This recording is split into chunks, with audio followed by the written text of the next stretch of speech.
여러분 안녕하십니까? NBS 뉴스 24입니다. 농번기 때마다 농작업 인부들이 트럭 적재함에 불법 탑승하거나 낡은 승합차에 정원 초과에 이동하는 일이 반복되고 있습니다. 얼마 전에는 강원 삼척에서 정원을 초과한 승합차가 전복돼 농작업 인부가 사망하는 안타까운 사고도 발생했습니다. 네, 일부 지자체가 이러한 불법 관행을 근절하기 위해 직접 농번기 인력 수송에 나서 화제가 되고 있습니다. 강창호 기자가 지자체 인력 수송 현장을 다녀왔습니다. 경북 상주시 계산동의 한 농촌 마을 앞, 새벽부터 농작업 인부들로 북적거립니다. 미리 준비된 승합차에 올라탄 인부들은 오이 정식 작업이 예정된 인근 농가로 향합니다. 승합차에 탑승해 이동하는 인부들의 표정에선 편안함이 느껴집니다. 농작업 인부들이 안전하게 농가로 이동할 수 있게 된 데는 상주시가 운영하는 인력 수송 사업의 역할이 컸습니다. 트럭 적재함에 불법으로 타거나 낡은 승합차에 정원 초과로 탑승하는 등 위험한 이동 환경에서 벗어날 수 있게 된 겁니다. 이 사업 덕분에 농가들은 원하는 시간에 인력을 제공받으며 인부들을 수송하는 데 드는 품을 덜 수 있게 됐습니다. 예, 제가 차 타고 운전하다 보면 아주머니 뒤에 타고 가는 경우를 제가 많이 봤고요. 근데 이 시스템을 알게 돼갖고 운영을 하니까 제가 농가에다가 다 이제 태워주고 태우러 가고를 따로 안 하게 돼서 너무 편리한 것 같아요. 농가에서 필요한 인력을 지자체에 요청하면 이렇게 승합차를 이용해 현장 이동까지 모두 지원하는 겁니다. 상주시는 2016년부터 인력 수송 사업을 시작했습니다. 렌터카를 빌려 농작업 인부들을 농가로 직접 수송하는 구조입니다. 도입 당시엔 40농가가 400명의 농작업 인부 수송을 지원했지만 올해는 상반기에만 1236농가에 6246명의 인부 수송이 이뤄졌을 만큼 농가들에게 큰 호응을 얻고 있습니다. 상주시는 인력 수송 사업이 자리 잡으며 농촌에서 흔히 발생하고 있는 인부 불법 탑승 행위가 크게 감소했다고 말합니다. 전에는 개인별로 이렇게 수송하고 이래갖고 위험성이 크고 그랬는데 이제 임차 차량을 통해서 모든 게 이제 안전하게 할 수 있도록 시에서 그렇게 배려를 하고 있습니다. 차량 임차를 통해서 현장까지 인력을 안전하게 수송하면서 불법 행위는 다 근절이 되었습니다. 예. 이 같은 인력 수송 사업은 상주시 외에도 전국 지방자치단체와 농협 등에서 시행하고 있습니다. 전남과 충남, 제주도 등 광역지자체와 경남농협은 농촌인력지원센터를 두고 도내 시군에 인력 수송을 지원합니다.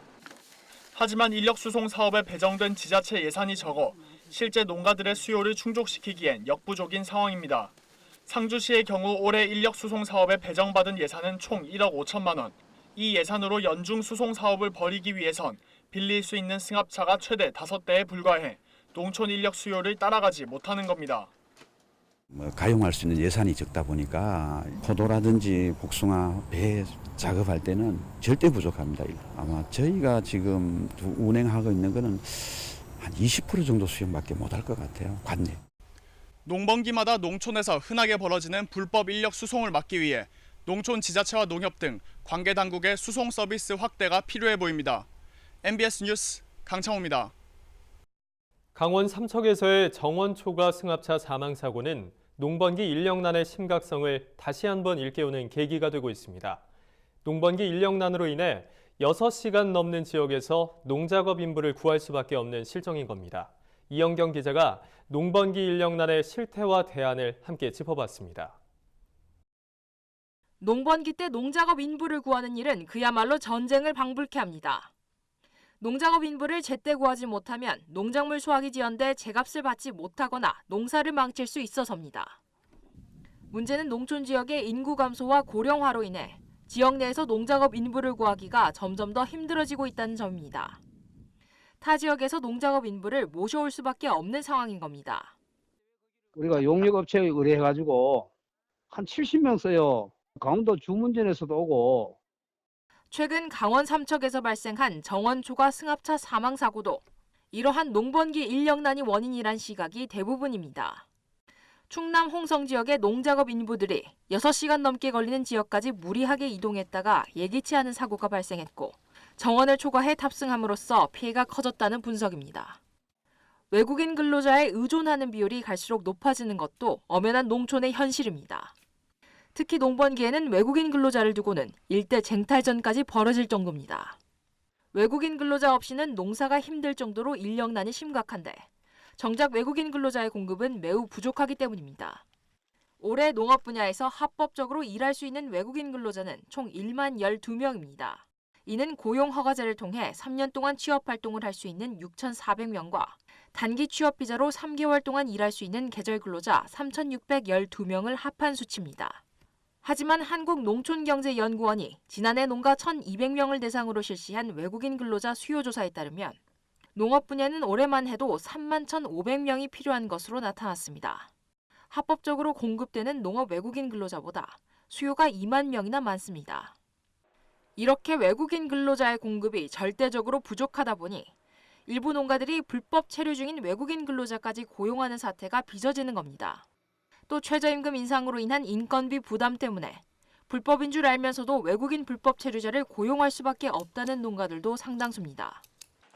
보통 불법 체류자 외국인 근로자의 일당은 남자가 하루 7에서 10만 원, 여자가 하루 6에서 8만 원이 반면 내국인 노동자와 합법적 외국인 근로자의 일당은 농번기 12시간 노동에 최저임금을 적용해 10에서 12만 원입니다. 한국 사람들은 나이 드신 분들은 일도 못 오고 젊은 사람들은 일도 안 오고 외국 사람들 없이는 농사를 질 수가 없게 돼버렸어요. 지금 농촌의 실정이. 이에 전문가들은 농촌의 특성을 반영한 안정적인 인력 수급 대책이 시급히 마련돼야 한다고 강조합니다. 도시 유휴 인력과 농가를 연결해주는 농촌 인력 중개 사업을 활성화하고 농축산 분야 외국인 근로자의 쿼터를 늘려야 한다는 주장이 거셉니다. 더불어 농촌의 안정적 인력 수급을 위한 현장 중심의 조사 체계 구축도 필요하다는 지적이 나옵니다. NBS 뉴스 이영경입니다. 고속도로는 주요 도시와 거점을 연결해 국민들이 빠르고 편리하게 이동할 수 있도록 만든 도로죠. 그런데 고속도로 때문에 큰 피해를 입는 농민들도 있습니다. 최근 충남 지역 농민들은 서부 내륙 고속도로 건설로 농작물 피해는 물론 삶의 터전마저 위협받고 있다고 호소합니다. 어찌된 사연인지 김인경 기자가 보도합니다. 사과 주산지로 잘 알려진 충남 예산군. 7년 전 제2의 인생을 꿈꾸며 예산으로 귀농한 임충근 씨는 얼마 전 청천벽력과도 같은 소식을 들었습니다. 바로 평택부터 익산까지 연결되는 서부 내륙 고속도로가 사과 과수원이 밀집한 이곳을 뚫고 지나간다는 겁니다. 꼭대기가 4m입니다. 이게 3배 정도 되는 거예요. 앞에 하나도 안 보입니다. 그랬을 경우에 과연 일조량이라든가 또 봄철의 냉해라든가 이 고온기에 이런 부분들이 바람이 소통되지 않기 때문에 나머지 땅 가지고 과수를 하기에는 상당히 문제점이 있는 거죠. 임 씨처럼 은퇴 후 새로운 삶을 찾아 사과를 재배하고 있는 또 다른 귀농인 역시 막막하긴 마찬가지입니다. 4년 만에 첫 수확을 앞두고 있지만 마지막 수확일지도 모른다는 걱정 때문입니다. 농협에서 돈 빌려가지고 여기다가 투자를 한 거예요. 근데 만약에 고속도로 지나가게 되면은 아마 길거리 다 앉을 겁니다. 남들은 보상받아 좋겠다고 그렇게 말하지만 고속도로 파카온대로 그냥 밟고 지나가는 땅만 보상해주고 나면은 나머지 땅 못 쓰게 되는데 사과 농사 짓겠다 나무를 이렇게 심어놓고 투자를 했는데 농사 못 짓게 되면 사과 농사 못 짓게 되면 어떡합니까? 이미 이 마을에는 장항선 철길과 대전당진 고속도로가 난 상태인데 여기에 서부 내륙 고속도로까지 들어서게 되면 마을 자체가 고립될 수도 있는 상황. 문제는 예산군만이 아닙니다.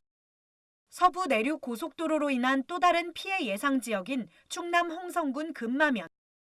민가를 가로질러 고속도로가 건설될 예정으로 주민들은 한순간에 삶의 터전을 잃을지 모른다는 불안감에 휩싸여 있습니다. 더군다나 이곳 금마면 천태리는 폐광 지역으로 일제강점기부터 시작된 석탄 채굴로 산 전체에 지하 갱도가 형성돼 있습니다. 마을 초입에서 발견된 함몰 흔적만 10군데 이상으로 지금도 이 일대는 집안 침하가 진행 중입니다. 마을 주민들은 서부 내륙고속도로 노선을 갱도와 민가가 없는 산 너머로 변경해야 한다는 입장입니다.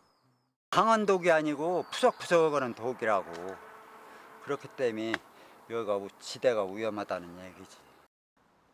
농민들은 도의 조속한 해결을 촉구하고 나섰습니다. 올해 하반기에 일단은 그 공사가 이제 착공될 계획으로는 되어 있는데요. 이 사업을 원만하고 또 합리적으로 잘 이끌어가기 위해서 주민들께서 어떤 주시는 말씀에 대해서 저희가 그 사업 시행자나 국토부에서 또 사업을 원만하게 잘 이끌어갈 수 있도록 좀 중간에서 중재 역할을 좀 잘 하려고 저희가 그런 노력들을 하고 있습니다. 애꿎은 농민들이 피해를 고스란히 떠안지 않도록 하루빨리 해결책이 마련되어야 할 것으로 보입니다. 보다 자세한 내용은 오늘 밤 9시 이슈 현장 속으로에서 전해드립니다. NBS 뉴스 김인경입니다. 이번 달 소와 돼지, 육개, 그리고 달걀 값이 지난해 같은 시기에 비해 전반적으로 하락할 것이란 전망이 나왔습니다. 한국농촌경제연구원이 8월 축산 관측을 통해 이렇게 전망한 건데 이달은 축산 농가들에게 힘든 시기가 될 것으로 예상됩니다. 보도에 윤슬기 기자입니다. 8월 육개값이 최근 10년 가운데 가장 낮을 것으로 전망됐습니다. 한국농촌경제연구원이 8월 축산 관측을 통해 8월 육개 산지값을 1kg당 950원에서 1,150원으로 내다봤기 때문입니다. 2009년부터 2018년까지 육개 8월 평균 산지값은 1,639원. 지난 10년 동안 가격이 가장 낮았던 2015년에도 1,154원이었습니다. 그런데 올해는 10년간의 평균값은 물론 통계청이 발표한 지난해 육개 생산비보다도 시세 전망이 어두운 겁니다. 육개 산지값이 낮게 전망되는 이유는 도개 마리수가 지난해보다 6.7%나 늘어난 9,219만 마리로 예상돼서입니다. 지난해엔 이례적인 폭염으로 폐사량이 급증하고 닭의 증체가 지연돼 산지값이 크게 올랐었습니다. 하지만 올해는 지난해처럼 덥지 않아 농경연은 육개 생산성이 향상되고 도개 마리수도 늘어날 것으로 분석하고 있습니다. 한우 도매값도 지난해 8월보다 떨어질 전망입니다. 올해 추석이 9월 초로 빨라진 탓에 8월 도축 마리수가 증가할 가능성이 높아서입니다. 지난해 8월 도축 마리수는 6만 5천 마리였는데 농경연은 이보다 약 2만 마리 많은 8만 3천 마리에서 8만 5천 마리가 도축될 것으로 관측했습니다. 이에 따라 한우 1등급 지육 1kg당 평균 도매값은 지난해보다 다소 하락한 17,500원에서 18,200원대로 예상됩니다. 돼지 도매값 역시 하락세를 피하지 못할 것으로 보입니다. 8월 돼지 도매값은 1kg당 4,100원에서 4,300원으로 예상되는데 이는 지난해 4,838원보다 최대 15.3% 낮은 가격입니다. 돼지고기값 약세가 이처럼 지속되는 건 돼지고기 생산량이 많기 때문입니다. 8월 등급 판정 마리수 또한 지난해보다 많은 131만 마리에서 134만 마리로 전망되고 있는 상황입니다. 단기적으로 보면은 돼지고기 국내 생산량하고 재고량이 증가하면서 작년보다 약세가 예상되고 있는데요. 올해 말쯤 되면은 중국의 돼지고기 재고가 바닥이 좀 드러나고 중국의 수입량이 크게 늘어나면서 우리 쪽에 들어오는 수입량이 감소폭이 확대될 가능성이 있습니다. 그럴 경우에는 국내 돈가도 반등 가능성이 있을 것으로 보입니다. 달걀 산지값 역시 비슷한 전망이 나왔습니다. 올해 8월은 폭염 피해가 심했던 지난해보다 산란율이 높을 것으로 예상돼서입니다. 농경연은 이번 달 하루 평균 달걀 생산량을 4,322만여 개로 지난해보다 2% 내외 많을 것으로 전망하며 달걀 산지값도 지난해보다 낮을 것으로 내다봤습니다. 다만 추석이 빨라진 만큼 8월 중순 이후엔 가격이 다소 오를 가능성도 있습니다. MBS 뉴스 윤슬기입니다. 다음은 지역 뉴스입니다. 충북도는 최근 미국 서부 오렌지 카운티 한인회관에서 충북 우수 농식품 홍보 판촉전을 개최했다고 밝혔습니다. 이번 홍보 판촉전에 참가한 농식품은 고춧가루와 홍삼, 인삼 제품, 쌀룬 제품 등 5개 시군의 다양한 품목으로 미주 지역 한인회에 큰 호응을 이끌었습니다. 도는 현지 유통업체 및 오렌지 카운티 한인회와 농식품 수출 업무 협약을 체결했으며 특히 음성 지역의 신선 농산물과 가공식품 등은 6만 달러의 수출 실적을 올렸습니다. 경기도 농업기술원이 최근 경기도 농기원 농업과학연구원에서 경기도 친환경 농업연구회 창립총회를 열었습니다. 이날 총회에는 경기도 친환경 농업인 연합회 회원 및 도 농기원 관계자 등 100여 명이 참석했습니다. 연구회는 도내 친환경 인증 농가를 중심으로 구성된 친환경 농업인 모임체로 경기 지역 친환경 농업 발전을 위해 정보를 상호 교환하고 신기술 현장 실증 등을 추진할 계획입니다. 충남도 농업기술원은 충남 스마트팜 종합정보 시스템을 구축한다고 밝혔습니다. 이 시스템은 스마트팜 원격 제어와 모니터링, 농가 경영관리, 상담 서비스 등 3가지 응용 시스템으로 나눠서 설계됩니다. 올해는 시스템을 구축하고 내년부터 딸기와 토마토 농가 40곳을 대상으로 정보를 수집해 생산부터 출하까지 전 과정에서 농가별 맞춤 컨설팅을 실시할 방침입니다. 경상남도 한돈 농가들이 소외된 이웃과 따뜻한 정을 나누기 위해 1억 원 상당의 돼지고기 2만 킬로그램을 도에 기증했습니다. 한돈협회 경남도협의회는 2013년부터 12회에 걸쳐 5억 4천만 원 상당의 돼지고기를 사회복지시설에 기증해 기부 문화 확산에 노력하고 있습니다. 도는 기증받은 돼지고기를 도내 아동과 장애인 복지시설, 노인 복지시설 등 453개소에 전달할 예정입니다. 농업에 관한 어려운 용어나 개념을 알기 쉽게 풀어드리는 풀어쓴 농업백과 시간입니다. 최근 서울 가락동 농수산물 도매시장에서는 시장 도매인제 도입을 둘러싼 논쟁이 뜨겁습니다. 과연 그 이유가 뭘까요? 오늘 이 시간에는 시장 도매인제가 무엇인지, 또 농업계에 어떤 파장을 미칠지, 그리고 왜 이런 논란이 생겼는지 함께 알아보겠습니다. 우리나라 농산물 유통의 중심지 하면 가장 먼저 떠오르는 곳, 바로 서울 가락시장인데요. 이곳에서 농산물이 유통되는 방식은 바로 농산물 경매제입니다. 경매를 통해 농산물의 가격을 결정하는 거래 방식인데, 이때 농민에서 도매시장 법인, 중도매인, 그리고 소매상의 유통 단계를 거치게 됩니다.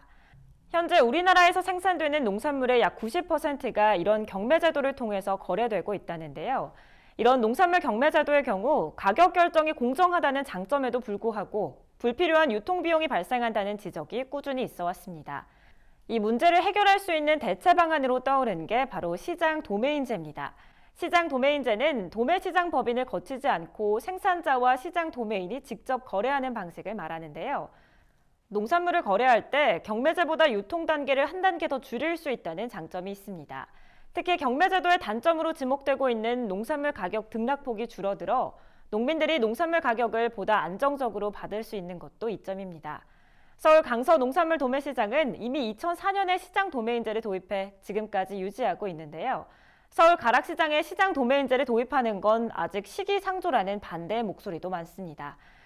시장 도매인제를 도입할 경우 농민들이 기준 가격도 제대로 모르고 농산물을 판매하는 등 불투명한 거래 관행이 생길 수 있기 때문입니다.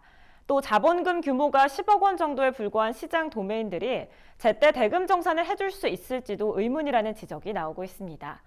이렇듯 가락시장의 시장 도매인제 도입을 두고 찬반 논란이 팽팽하게 맞서고 있는데요. 어떤 제도가 농산물 수출 가격 안정과 농민들의 소득 향상, 그리고 소비자들에게 실질적으로 도움이 될 수 있을지 다시 한번 면밀한 검토가 필요해 보입니다. 지금까지 풀어쓴 농업백과였습니다. 저희가 준비한 소식은 여기까지입니다. NBS 뉴스 24 마칩니다. 함께해 주신 여러분 고맙습니다.